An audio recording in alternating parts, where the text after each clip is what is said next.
Welcome viewers to this last episode on script writing.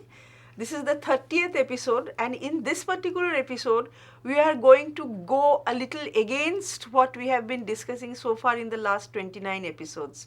Because in the previous episodes we discussed about the virtues of script writing and the importance of planning everything, preempting everything and putting it down on script, to make the shooting smoother, to make it more economical and so on and so forth. But in this particular episode, we will discuss things that go beyond the script, or things that enter, elements that enter into the film in spite of the script. Something which has not been preempted or which has not been anticipated. So with me I have two students in the studio, Sayantan Mukherjee pursuing Bachelor of Media Science, and he has completed 4 semesters, 2 more semesters to go, and Chandril Raichaudhuri, he is pursuing a Bachelor's in Social Science from Tata Institute of Social Sciences. He also has 1 more year to go. So let's get straight into the subject. Now, in all these episodes of script writing, we have been saying that it's important to develop a script because you have to do the research. You can't make a film just by going out in the street with the camera. It has to be clear in your mind what you want, and the process of writing will bring that clarity to your mind. Absolutely. And through the script, you actually share your vision with your entire crew and cast. Once you write the script, then you can plan your shoot, and it can be more economical shooting, and so many virtues of script writing. All right. But in this last episode, we will just discuss that in spite of meticulous planning and putting down everything on paper, there are certain things that enter the film without proper plan, and those things may sometimes enrich the film.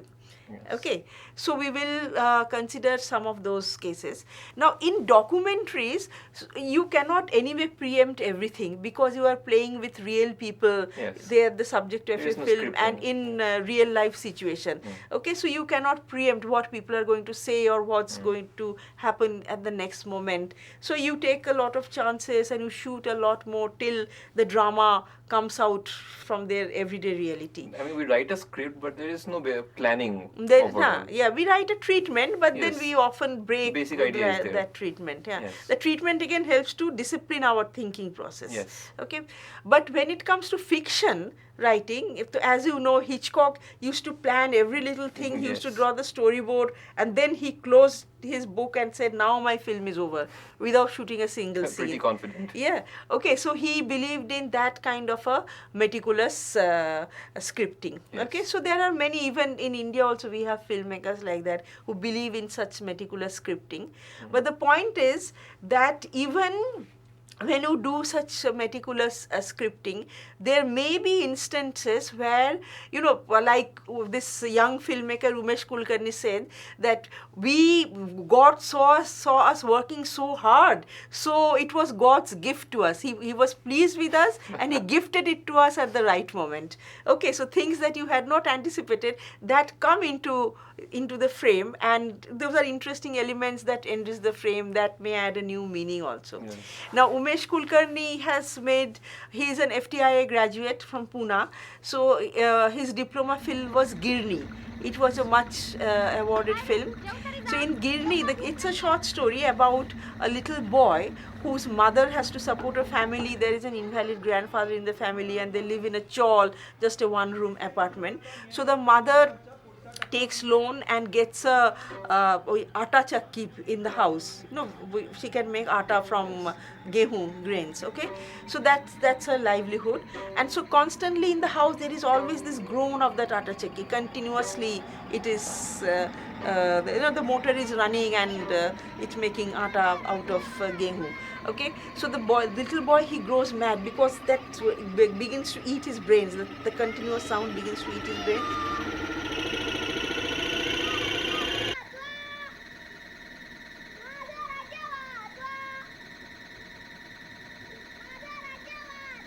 And one day he can't take it anymore. He just, in a fit of rage, he pushes the whole thing out of the window. That entire atta chakki he pushes out of the window. And grandfather is invalid. Grandfather is seeing everything, but he cannot get up from the bed. He cannot do anything. So at that moment when he is pushing the thing, there was a little dabba, little steel this thing on a rack. Okay, so in that pushing and in that momentum, that upturned and then that rolled into the frame and rolled like that, it rolled out like that. So that added to that brought one more layer to his frustration. Okay, so that is not something that was planned. So Umesh says that it was God's gift to us, and we let it be. We didn't go for another take. We let it be.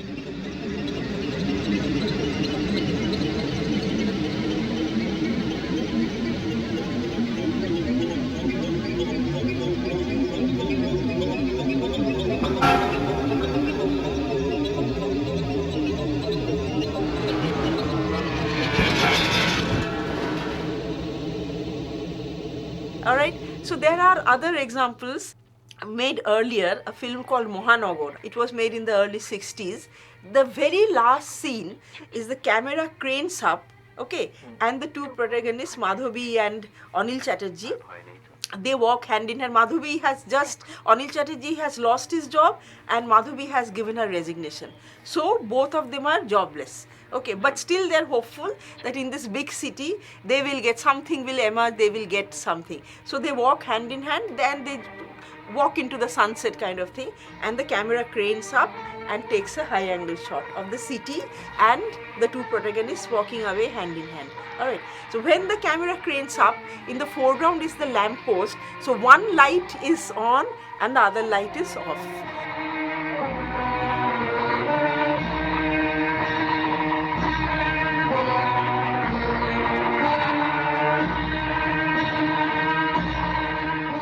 So people have written theses on that, ki my God, what symbolic representation, hope and despair together, etc., etc. But then Ray says that it was just accidental. When the camera craned up, he saw that only one light was on, and he didn't want to. He realized that it's a nice thing, nice symbolism, but it was not a planned symbolism at all. Lucky. Yeah, he was really lucky. So like that, things happen in spite of proper planning. The happy coincidences happen and unplanned things come into the frame that enrich the frame, that add one more visual dimension to the frame. So have you heard of stories like this? Do you have such stories to tell? You might have read in the net or something about certain scenes in famous films which were not planned like that. There was actually it is very recent that I read about it in a website, I don't remember which. There was a movie called Django Unchained. It's a movie of Quentin Tarantino. Almost towards the conclusion of the movie, there was Leonardo DiCaprio. He went on to a fit of rage. He was really shouting and he was angry. In his room, he had realized something. I'm not giving away the ending. But in that scene, he accidentally smashed the glass in his hand. So things like that happen. Yes, okay. this do happen. So that was also an interesting example. Now there are some filmmakers who actually make a virtue of these happy coincidences. Okay, who do not believe in meticulous scripting, so they loosely script the film so that these last moment changes or last moment improvisations can come in and they can enrich the narrative eventually. Okay, now Manikal was one such filmmaker. He died recently, about a couple of years back, I think, or maybe less.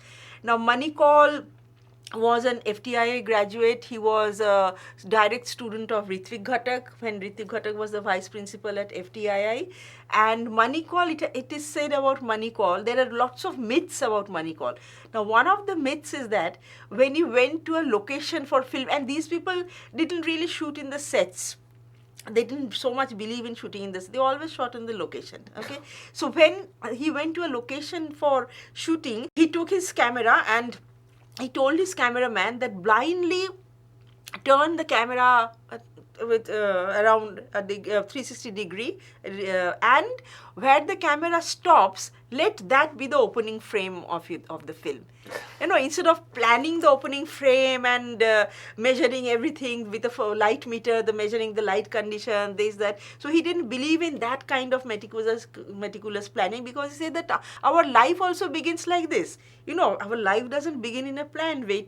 One fine day you wake up, you just see anything, and the day progresses according to That is brilliant. Yeah, and similarly in a film also, let that be the starting point, wherever the camera stops after this blindfolded rotation, or whatever you call it, and let that be the starting point.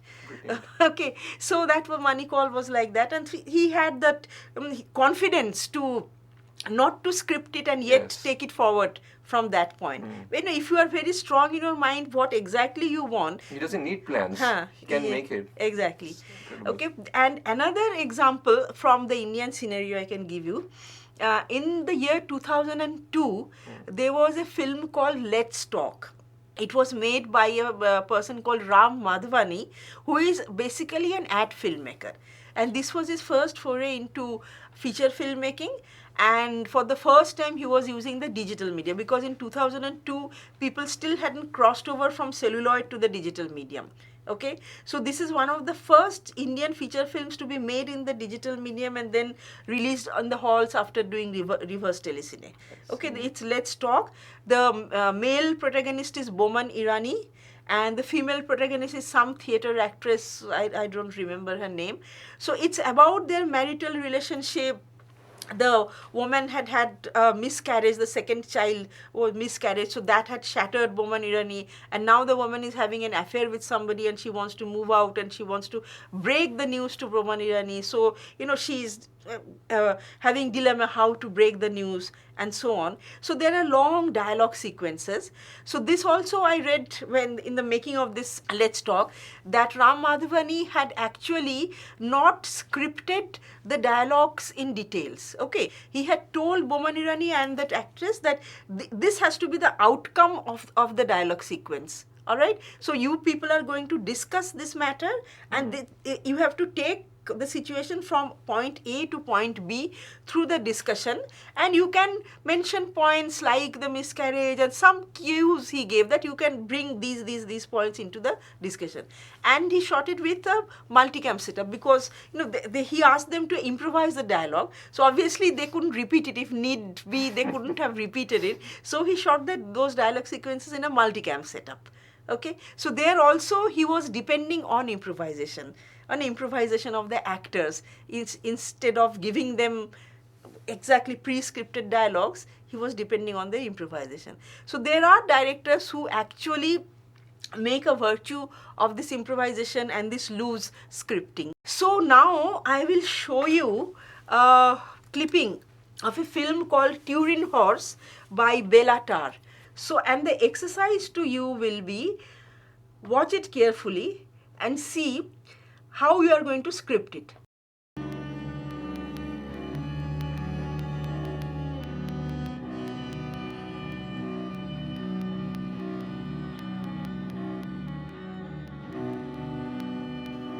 How would you describe this action? What is the camera movement here? It is a low angle back trolley happening. Okay, so basically a track shot. It is a track shot, yes. Okay, and what is the location? It looks like a deserted place. A road. Very desolate, not deserted, a desolate very place. desolate place. And yes. there is a kind of blizzard, a wind blowing. Yes, a very strong wind blowing. And on the soundtrack, if you pay attention, there is a drone kind of music. Yeah, drone, an ominous music. soundtrack happening. So an old horse looks like a tired horse, and this cameraman.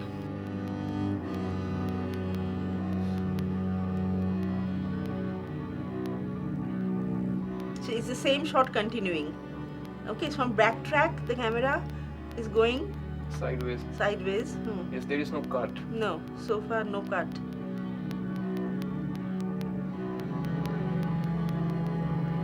It started at about 2 minutes 45 seconds or something.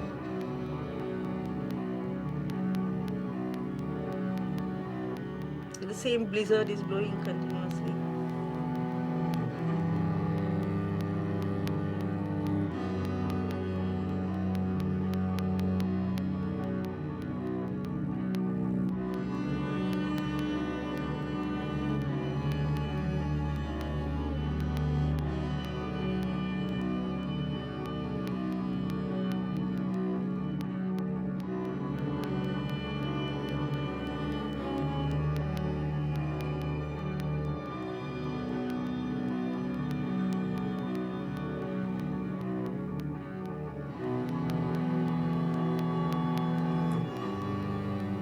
it is basically then showing the same thing over a long stretch of time. Yeah. So they are moving, the camera is also moving. We are having the same journey. Yeah, the angle is changing a bit, but Yeah, camera is basic thing mobile. same.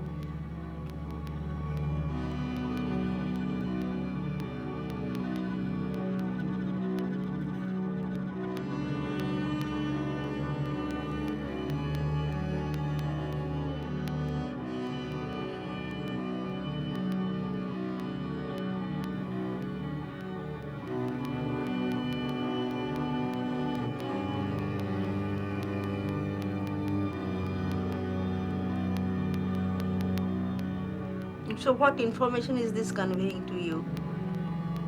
A lonely traveler battling himself, battling against the wind all by himself. He's very old. Horse It's a also long looks road. It's a equal long to road, look. and It's a long yes, road. very long road. I mean, it could symbolize a lot of things. Like?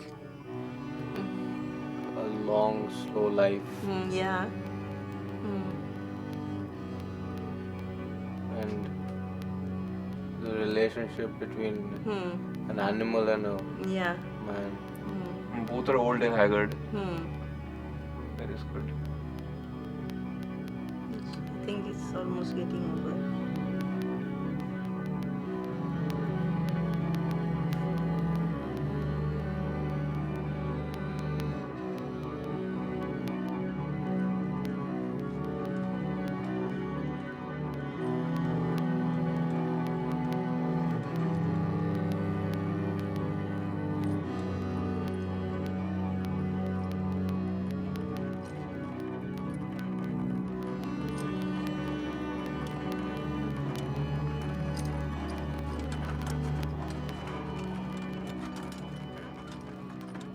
So that it lasted about 7 minutes 55. So it lasted about 2 minutes, about 5 minutes.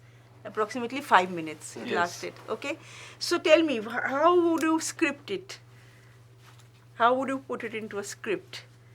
The way this is Like shot, it's all very hard. caps, the tagline, external, Yes. day, bleak, countryside, misty, countryside, wind blowing. So maybe Yes, the that will be basic the atmosphere tagline. can be done.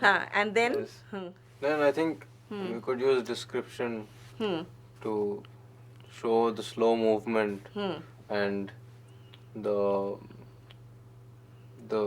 basic drabness of the scene. okay. So that means in words, you play with words Yeah. to bring out the desolation Yes. and the drabness and okay. But according to this Hollywood convention, 5 minutes means it will be 5 pages of the script. Normally. Yeah, normally. Yes. So do you think in spite of all the description and playing with words and bring up the desolation with words, do you think it will take up 5 pages? I do not think so. Yeah, maximum 1 page, maximum. Okay, Yeah. even if you describe the countryside and the wind and the man and the horse, okay, and the movement and what they're doing, even then it Yes. will not take up more than 1 page. Okay, so these are the things that where these go against the convention, or maybe if you read the script, maybe you cannot fully visualize what the finished film would be like. Yes. Okay, so it's a lot is left for to the filming, to the actual filming creativity and of the the camera act of person. filming. Yeah, like here the camera movement, that long track shot, first it is back track and then it goes to the side and then it follows from a distance without any cut. So much cannot be put in the script in any case. No. Okay, so that the director has to explain to the cameraman ki this is the effect I want, hold on to it for as long as you can, okay, and see without losing focus or without too much of a shake, without making the frame very clumsy, hold on to it for as long as you can, and then we will see. This sort of an instruction the director gives to the cameraman, and the cameraman tries to do his best to execute that, isn't it? Yes. So this is one example. Another example I have to give you from a film called Weekend by Jean-Luc Godard. This is full of, it's crammed with automobiles. It's not so desolate, but it's still at the same time it's very claustrophobic.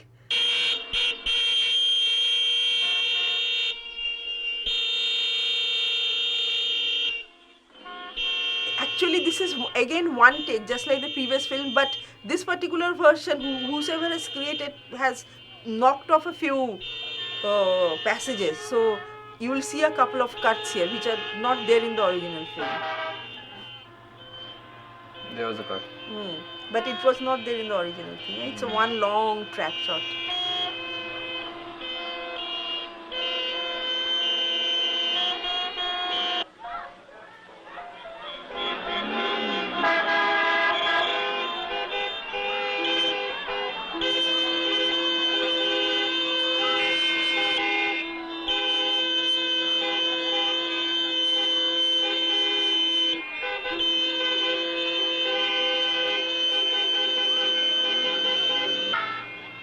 That's the soundtrack is same, monotonous horn, or like the previous film, monotonous soundtrack.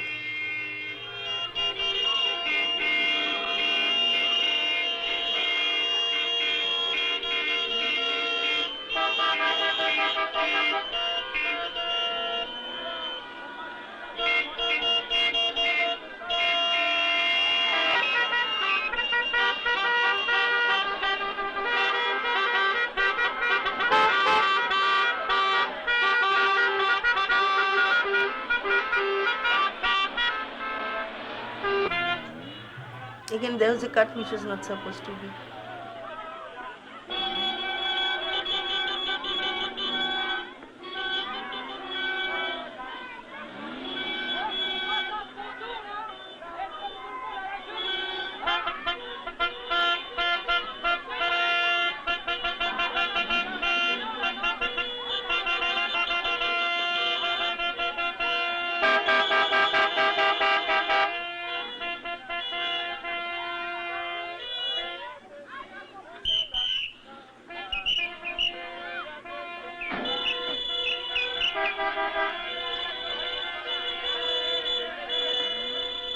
So this is again a long track. This people caught in a traffic jam. So all these little elements which you saw, they're playing ball. Then that animals are being taken. Okay, some people have come out to take a break and they are sitting down on the grass and relaxing. So do you think everything is planted there and then the track has started, or has he left certain things to chance and whatever comes during the track will come that way? I think the animals and those people who are sitting on the grasses, they have been planted by Godard himself, I think, to give that sense of a long time for which the cars are standing there. Okay. I think it's planned to a little extent, Okay. but the full thing is left to chance, I think. But you mean that he hasn't, all the cars in the held in the traffic jam are not acting? When some of them are actually, Some of them are, yes, actually, yes. actually caught in the traffic jam. Yes, some of them are, I think. I think one way it could have been done is if the block was actually administered by them itself. So then all the cars behind the block would actually be real. That means the traffic jam was created By them. Okay, yes. Yeah. And all Okay. the cars were actually in real, Yeah, for okay, real. okay, possible. But then if it is a plan like that, because there is track happening and the camera has to be at the right place at the right time. Okay, otherwise camera will miss the action. So that way also the orchestration is required between the subject and the camera, so that the camera doesn't miss out the key action during the track. Otherwise the whole thing will have to be repeated again. Okay. Okay, so it will be interesting to see the script of this, how did he script it, or whether he scripted it at all.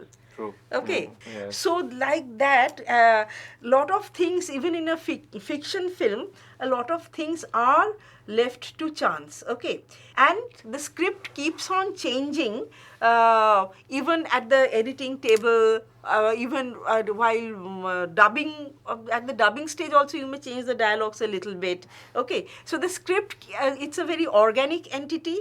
It keeps on evolving at every stage of filmmaking. It keeps changing, it keeps modifying itself, and it gets finalized only when the film gets a censor certificate. And the censors, the script that you submit to the censor board, that is eventually the final script. And as Jean-Claude Carrier says, that then the ultimate destination of the script is the waste paper basket. After the film is made, the ultimate destination of the script is the waste paper basket. Till then, you continuously keep on working on the script, continuously evolving, modifying, deleting little bit here, adding little bit there. Continuously, you keep working on it till you get the censor certificate. So I think we have had a very good series, good rounds of discussion. But we will continue our discussion on the discussion board, in the blog, and so on. So goodbye for now and happy scripting.